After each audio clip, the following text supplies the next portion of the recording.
Welcome to Inklings with Irena, the weekly energy show connecting you to your intuitive guidance system. And today I want to talk about how to catch an idea. This is a very interesting concept because there are those lucky ducks out there, and you're probably one of them, that seem to have inspirational ideas fall out of the sky.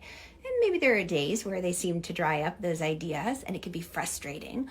Or there are times where you have other people that seem to run with the idea that you had first. How did that happen?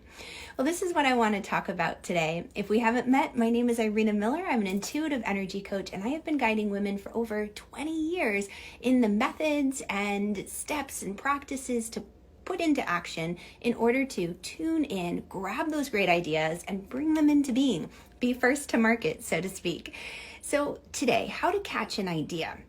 One of the first things to do, of course, is to breathe, to be aware, grounded, present.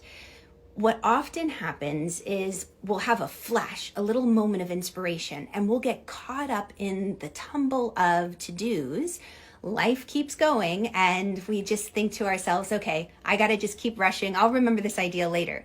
But what happens, let me know in the comments if this has ever happened to you, because it's happened to me often. What's happened is an idea will pop into my mind, and then hours later, sometimes even minutes later, I'll pause and I'll think, wait a second, that was a really good idea. What was that? I can't remember.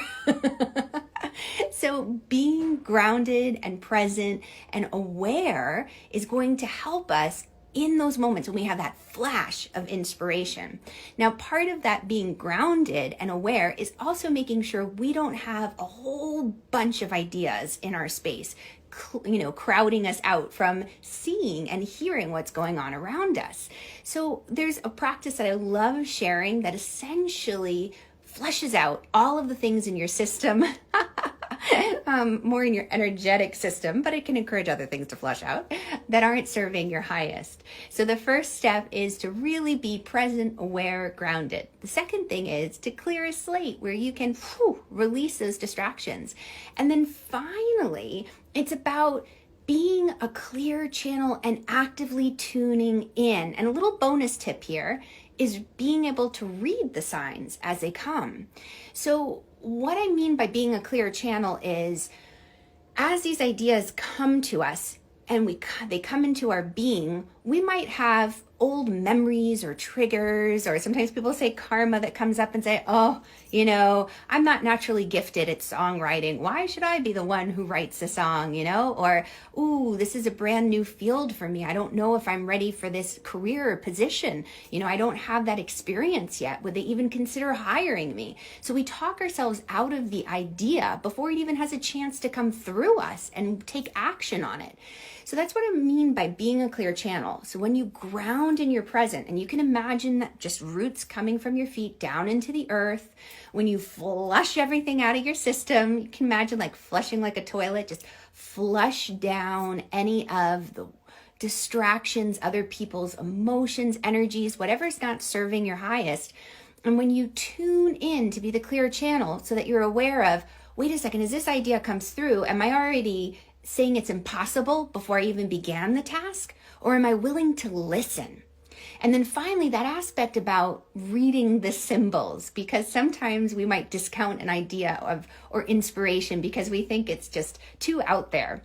What I want to invite you to do is notice that there are ways that our angels, our guides, our friends in high places are talking to us every day to help us go after our heart's deepest desires. It's just a matter of being able to see and interpret the signs, because the language of intuition isn't in our native tongue. It's not often coming through in English for me, but often what it is it's like a game of charades.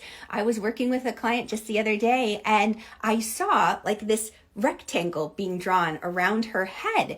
And I thought, well, that's the weirdest thing. And I asked her, I said, do you feel like you're getting boxed in, like pigeonholed? Right? I have to interpret that symbol. What does this mean to me? Well, that means like you're getting boxed in or fenced in or stereotyped as an actor or actress. Like, oh, they're the comedian. They can never do a dramatic role. They're getting, pegged or stereotyped.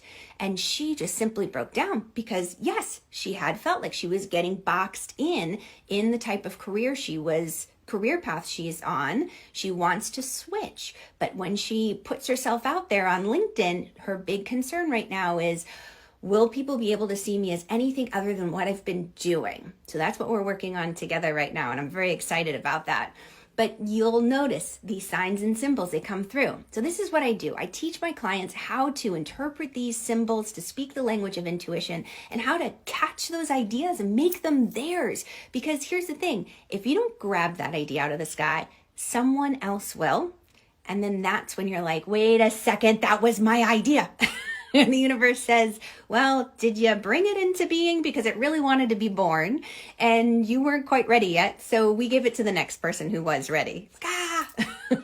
Don't let that happen to you. So come join me, join the conversation, and click the link above so that we can bring these ideas into being. It can come through you, because if you don't express it, it'll be lost forever in time. No one else can bring it through like you. All right. Thanks so much for being here. Candy, I'm so glad you're here. So much love to you all. Mwah! Bye. Catch you on the flip side.